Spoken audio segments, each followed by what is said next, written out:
Hello and welcome back to the MMA Split podcast. Here to discuss everything happening in the world of mixed martial arts and plenty on the topic. We will be looking ahead to UFC 280 for our preview show in a video popping up after this one. But for the podcast today, a little late to the party, apologies for that. We're going to be taking a look at everything that happened at UFC Vegas 62. Grasso taking on Vivian Araujo. Got the win in the end on a unanimous decision. Close fight, but I don't really argue with a 50-45 if I'm perfectly honest. We're going to be discussing that, the card in general, a couple of fall-offs from the card, which massively took it down in our estimations. And we're not going to be talking too long on this one because although we had some high hopes for the card and there are some talking points that we will get to, Josh, as I move across to you, not one of the best cards. I give it a 5 out of 10. There were some good fights on there, but losing Royval Askarov, that hurt. That hurt the cards. That hurt my feelings. I said that very personally. Probably shouldn't have. Obviously, I've got a huge fucking man crush on Raw Dog, is what it is. I may not. You want to be Raw Dogs? You want to be Raw Dog by Raw Dog? I understand. Well, no, always with protection, always safe, safety first. I have safety in my heart. And up my ass. That's good. Good example. So why am I taking it? Why did that all of a sudden become the arrangement? You're the one who said he had a man crush. Yeah, doesn't that mean I want to fucking pile him? Surely. You're bigger than him. I think you could win that. I fucking would. Yeah. Discussion. You know, at the very least, you got a 50-50 shot, if not more. I'd love to say the show went off the rails, but finally we're talking about the shit I want to talk about. Me and Rod. I'm kidding. We're fucking moving on. He wasn't there. It wasn't his fault. It's not like it was Askarov who missed weight. Allegedly, we only reduced the catch weight. Have you heard any more about this? I haven't, but this isn't the first time Askarov's missed weight, man. Like, must have been a bad weight cut if you wouldn't even take the fucking catch weight after all that shit. Because it's not like these boys don't need the money. Did he miss weight against Cara France? Ooh. I don't. Because I know this is like his third miss. We're getting to like that Ray Borg kind of standard, and he's not young. He's getting to that age where I'm curious to have a look at this because. Hello, by the way. Please like the video, subscribe, all of that jazz. If you're enjoying the content, leave comments. With all that out of the way, yeah, back to talking about a fight that didn't even happen because we spent 15 minutes on our fucking preview show last week going on about how this was our favorite fight. We did not get it. Askarov's the reason. Technically, yes, he did miss weight because it was championship weight for that one. No, it wasn't, was it? No, it wasn't. What am I thinking? No. That was... Yeah, sorry. He made weight for the Kai Kara France. When was the last time he missed? He missed weight against Benavidez, Joby Kenobi. Only by a pound, mind. 127. It's not good, but I mean, it's better than missing by 4 pounds, 5 pounds. 5 pounds is how much I missed by. Well, He's only 30. Yeah, I thought he was older than that.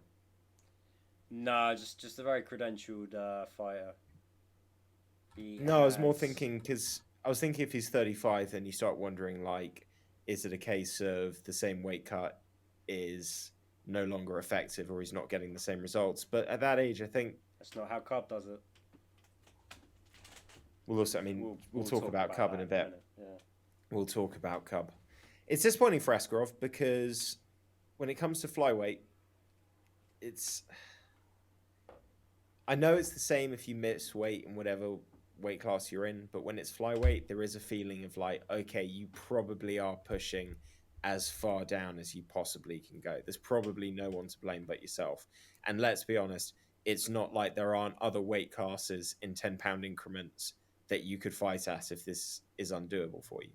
I have less sympathy for a flyweight. Listen, the jump from like featherweight to lightweight as a percentage is smaller than from flyweight to bantamweight. I get that. It's still rough. It's not lovely. But I mean, like even John Dodson, as short as he was, you know, he went up to bantamweight. Didn't he start at bantamweight and then drop down? I don't think there was a flyweight when he did his season of The Ultimate Fighter. Yeah, he did that. Was He that did at banter. No, 135 or 145? it was 135. Him and Dillashaw 135. Brandao yeah. 1 at 40. Yeah. Yeah, I remember, you know, when he talks about moving down, he was like, I just don't really cut any weight. It's ridiculous. I'm going to start doing it.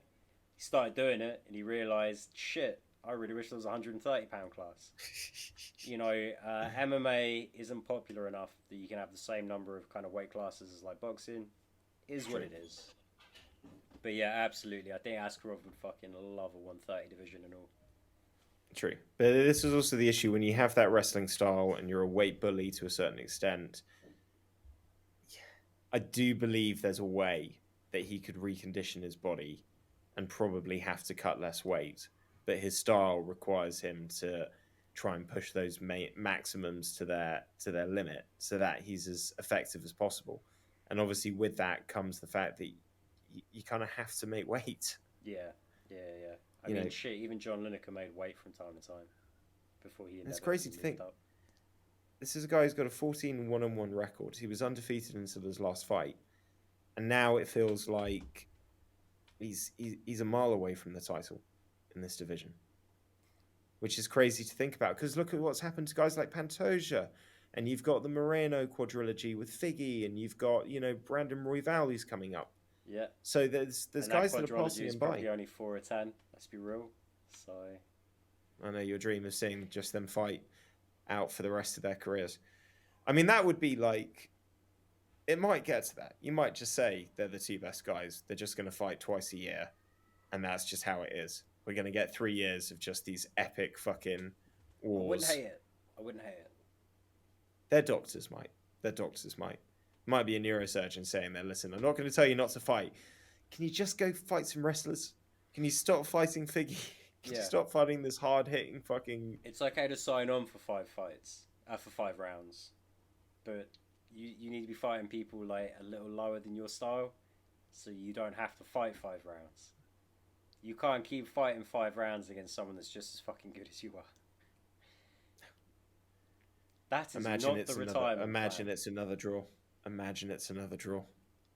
I fucking pray it's another draw. I'm not their doctor, alright? I'm not their mother. I didn't tell them to do this shit. I love them for it. But I love them for doing it. It's not like I'm going to stop loving them when they stop doing it. But if they could do 10 Figgy Moreno fights...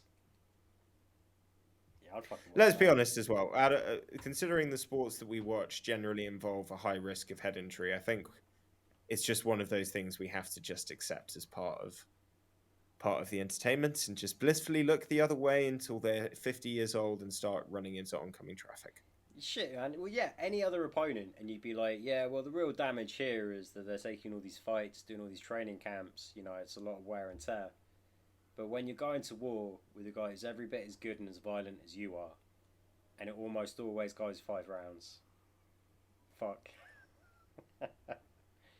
Yeah, we are not here to talk about that fight. We're not. We're not here to talk about that fight. So we're 5 minutes in, and we talked about a fight that got cancelled and a fight that's happening in 3 months' time. So we should not have a hard time hitting 15 minutes on this video, I think. It's probably going to be... Pre-production, we were worried about that. We haven't got a lot to say. Let's crack on, because as I said in pre-production to Josh, that I will let all of our listeners know about now, I'm going to break down my discussion on Alexa Grasso versus Viviane Araujo into 2 sections. Because in this division, when you're a contender to face Valentina Shevchenko, this needs to be done. Section 1, the fight itself. Close fight. Good fight. Good fight.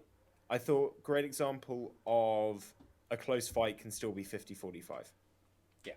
Every round was close, but there was no question in my mind that Grasso very clearly edged every single round. And even if you want to give 1, maybe 2, I think every judge had, 2 judges had 49-46, 1 had 50-45. Yeah, let me bring it up. I think they had different rounds as well, which, like, you know, to be fair, there was like 3 close rounds in there, 2, 3, and 4. Camillo gave Araujo round 3. Saudi Amato gave her round 4. Michael Bell saw it the same way we saw it. But they were close rounds. Round 2, definitely Grasso just took that from the end. But That's kind of what Grasso was doing all night. Every time Araujo would touch her, she was getting a reaction. And we'll talk about the other half of this when we do the other part of the breakdown. But what I liked about it for this fight is the Grasso, every time she would get stung, she would up the aggression and maintain the technical level more or less. And that is what won her that second round. And ultimately, that is what won her those 3 close rounds in the middle there. And also, well, one of those rounds, man, is that her boxing fundamentals are fucking outstanding. Yeah. Those hands are so sharp. They're so quick. Everything is thrown with the right technique. Nice jab to set things up. Moves well. Doesn't stay in one position too much. And Looks to knows throw how to sit in the combinations. pocket with a power puncher and come out top. That was fucking nice. Yeah. Hands always high. Good guard. Never really gets hit with anything too clean. Starting to mix the kicks into the combinations as well. Was working the legs through a couple of beautiful high kicks that landed really nicely. No setup on them whatsoever. Just perfect. Absolutely perfect. And past round 2, I thought she managed the grappling element really well. She didn't really get taken down to the ground. Even in round 2, she was able to explode back up when she did. She didn't get caught in a position. Yeah. There was, I think it might be in round 1, she made one mistake where she kind of gave her back and got away with it, but she was kind of able to explode out and get back to her feet. The only real criticism I have, I think round 2, even though it was a best round, really killed her confidence on being aggressive with her hands, because there was the worry of, oh, I don't really trust myself defending a takedown if she gets fully underneath me and around my waist. And I don't quite like how some of those scenarios were looking on the ground. Like, I got out of them, but I got out of them reasonably dry and reasonably fresh. And she's clearly a bit stronger and better there. And I think it made her much more nervous for those last 3 rounds. And I think it allowed the fight to be closer. We always talk about, you don't have to be as good of a striker when you have that wrestling threat, because you bring the hands down, you give them that problem, and it sets other things up. And I think that nervousness about the grappling definitely allowed Araujo to start having a little bit more success on the feet. But a little bit. one thing you have I think after round 3, she knew she had the fight as long as she didn't get submitted. And True. At that point, it was like measuring the pace and the distance a little smarter. It was just good risk management. The risk reward ratio had shifted after round 3, and she still won those last 2 rounds.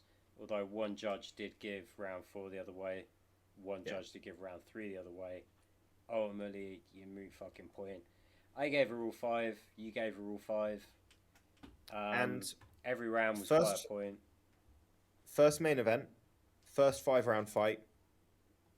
You have to factor in maybe she's going to pace herself based on that. She's going to be thinking about those things, making sure she goes the full 5 the way she wants to. Obviously, a bit of nervousness is going to come in when you're dealing with your first main event. She handled that well. Her fight IQ is really good as well. It didn't feel like she knew she had it in the bag because her coaches were telling her.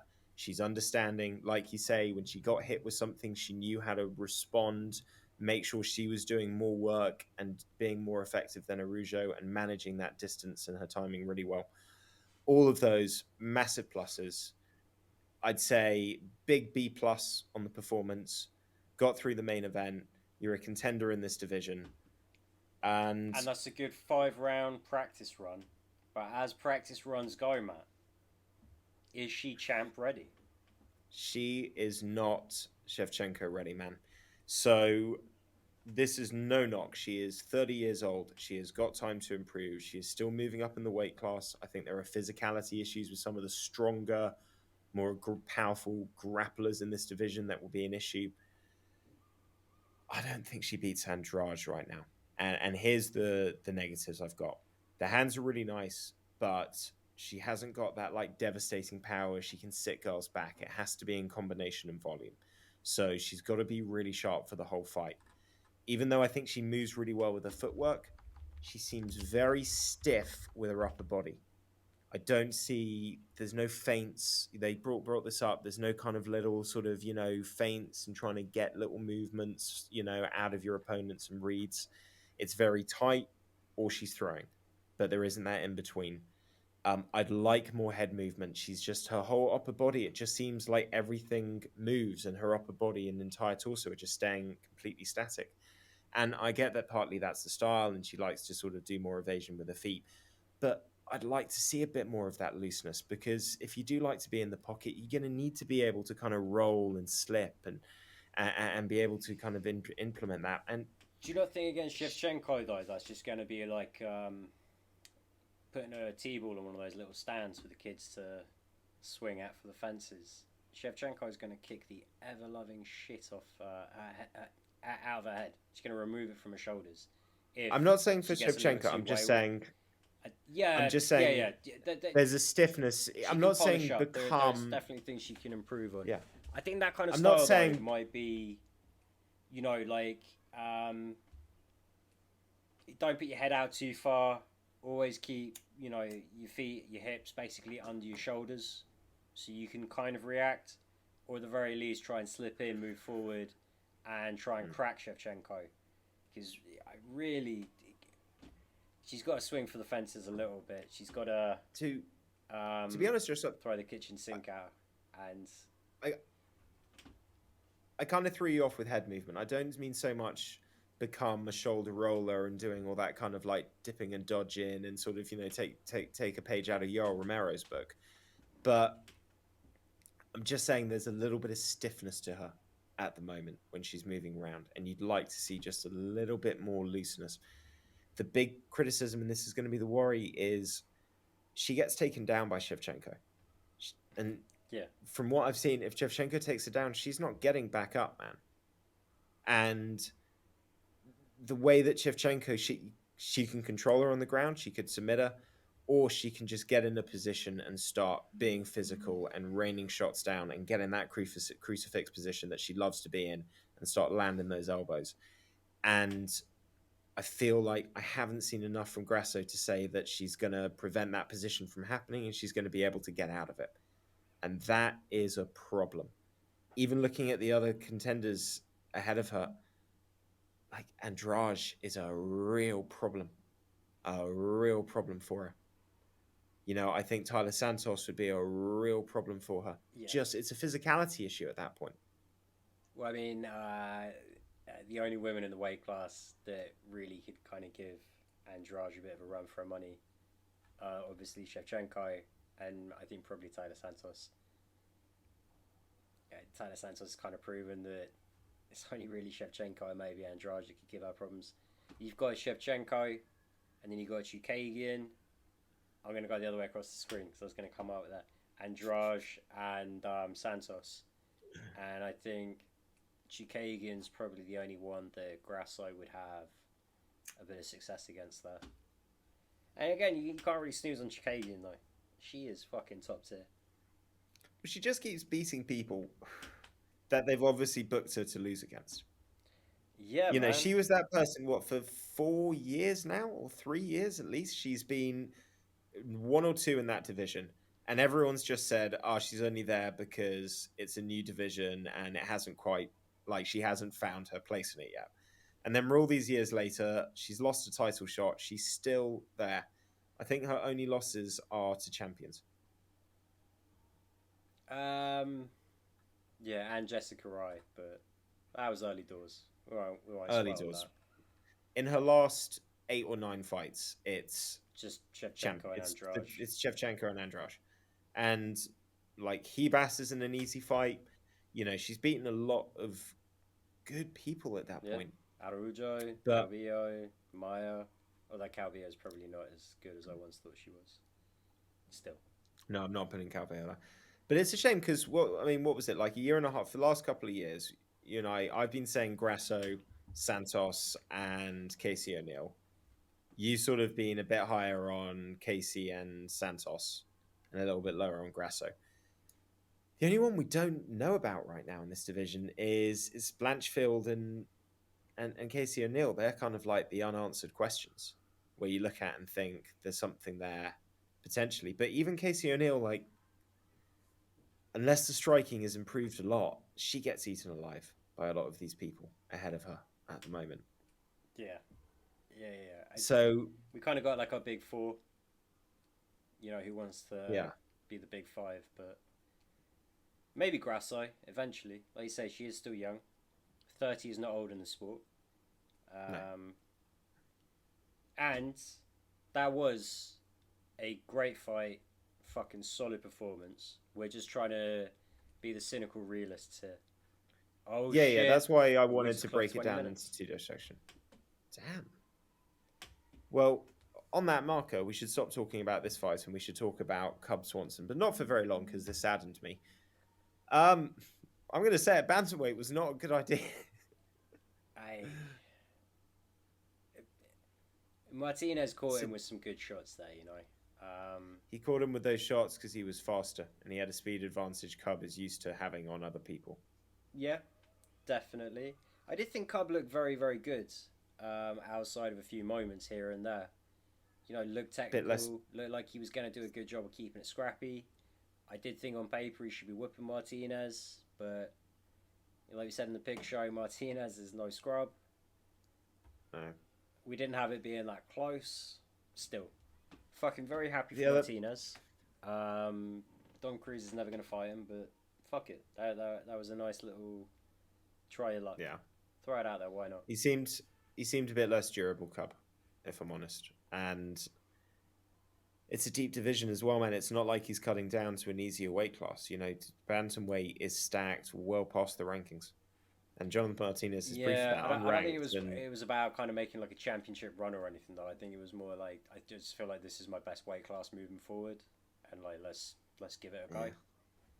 And that fucking back to knee he featherweight. ate was was that was nasty. a fucking beautiful flush knees.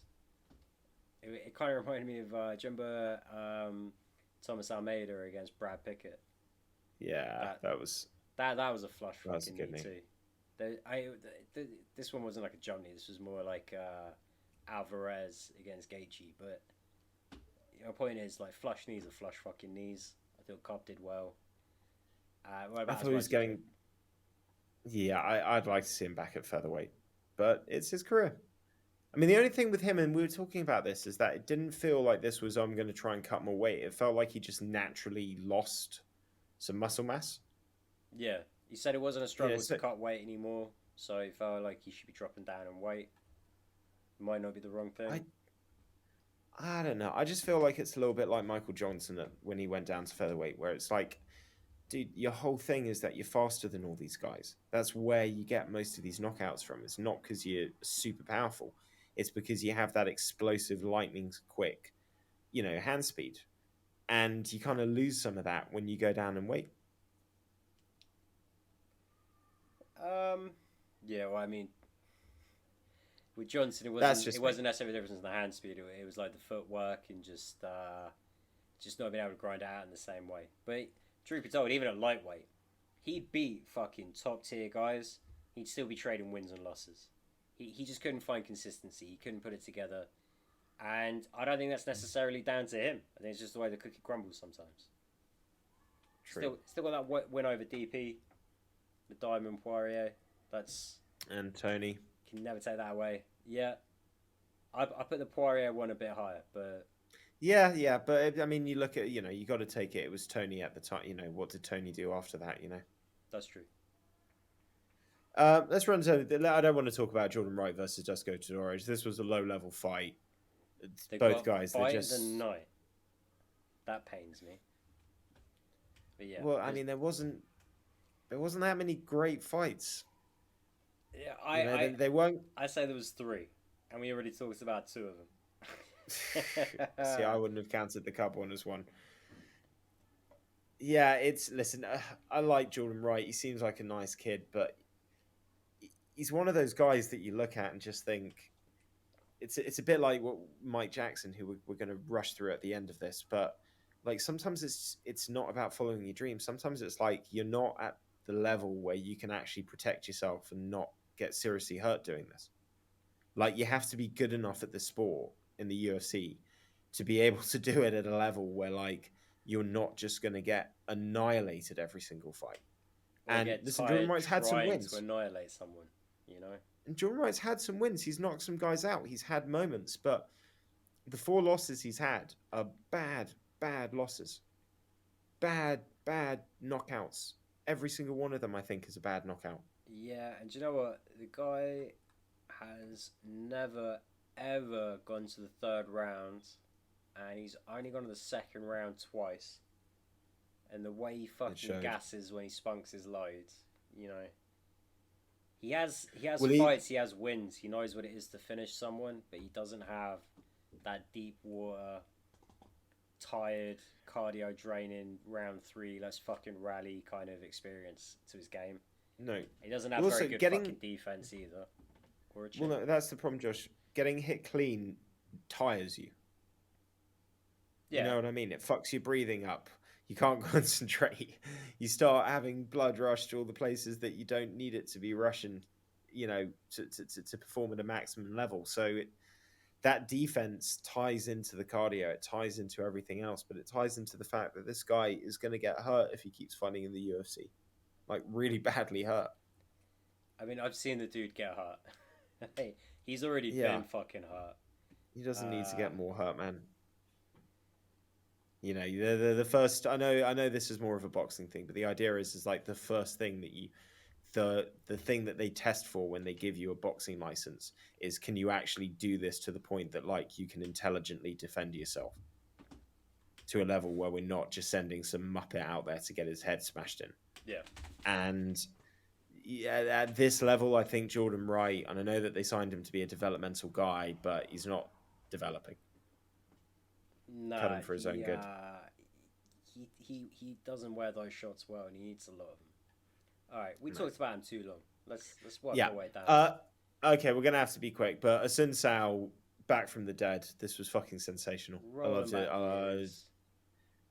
Just put a clinic on, and you look at the abilities of the guys. Like, he should have done that, but it's nice to see that he's got that gas, you know, still in there. And changed camps and talks about, you know, he just walked in and they took him in. He didn't even organize everything, and they were so good to him. And sorry, mate. I was talking when he said that. So why wouldn't you? What was he doing before? Wasn't he running his own gym down in Atlanta or something? At Sunsouth? I don't know what he was doing. Wasn't he ATT for a while? Yeah, I think he had like his own gym, like out in Atlanta or somewhere, and so not far from Florida anyway. But yeah, obviously now working Extreme Couture, next just fucking great landing spot for him. I'm glad the guys kind of fell in love with the sport again.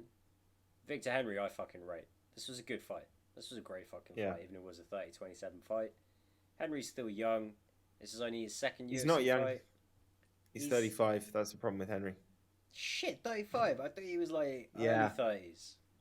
No, it surprised me as well. He's not been. I mean, he's 22 and 6. Young so he's compared to a Sunsouth still.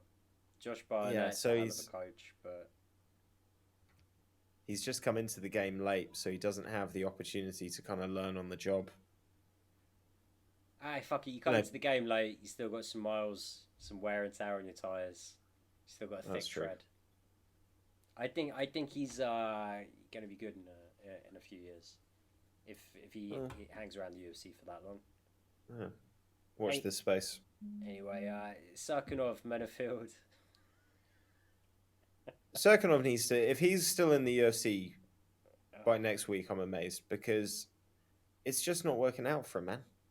Across 2 weight classes. You got to be facing the right way when you get knocked out, at least. That was a little embarrassing. Hey, listen, not embarrassing. It's, you know, Alonzo Menafield hits hard. He can do that to guys, but it's like, Sarkinov, you had. But at least be facing him. Don't be facing the other way when you get knocked out. That's a bad. This is true. This was sloppy as well.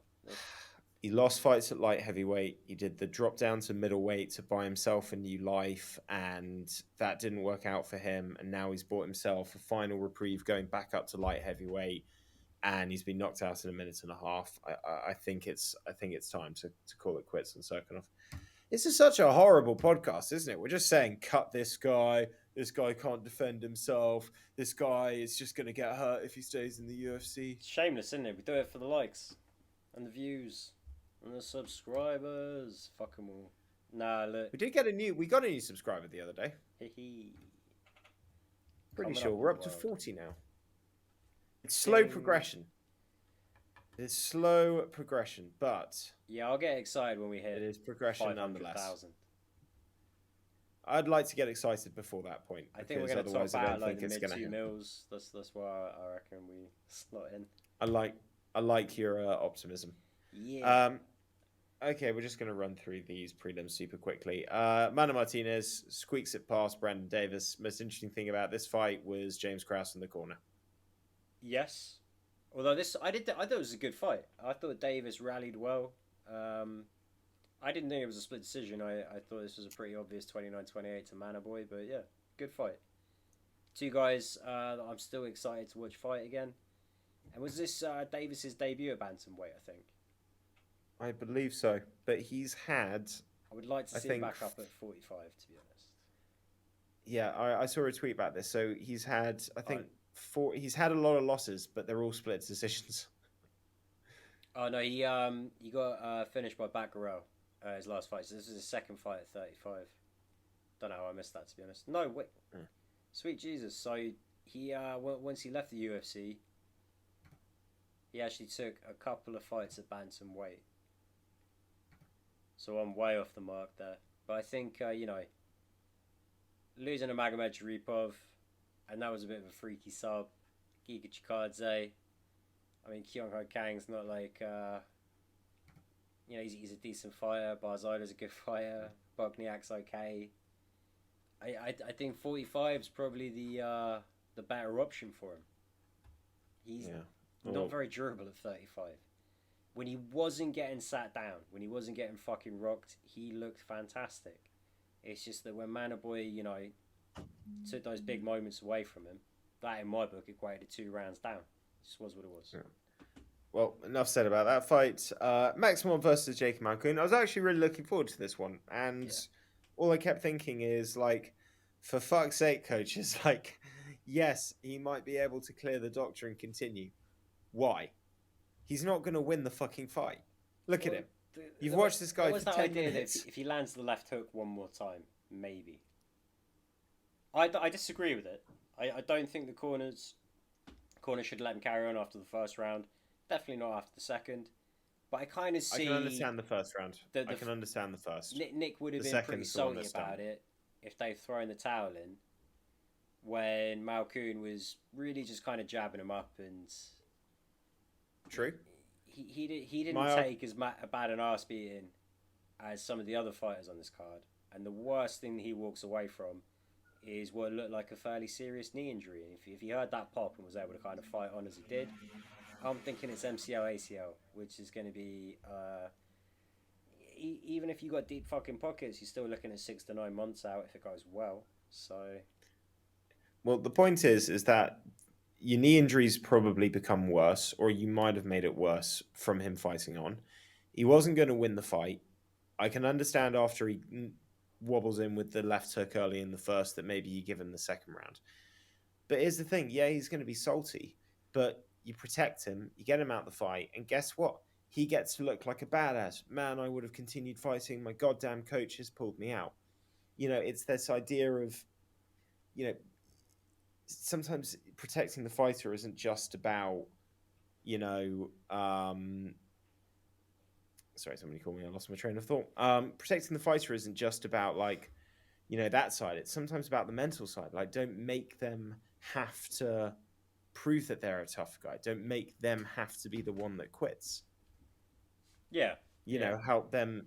Let him go away thinking, fuck, man, I would have killed that guy if it wasn't for the fact that, my coach has pulled me out even with the knee injury. Let him have that mentality. Yeah, well, I mean, to be honest, before his knee went, I did think the way that Malkoun was just letting that left hook land was, theme of the night, sloppy. Malkoun's usually a little better than that.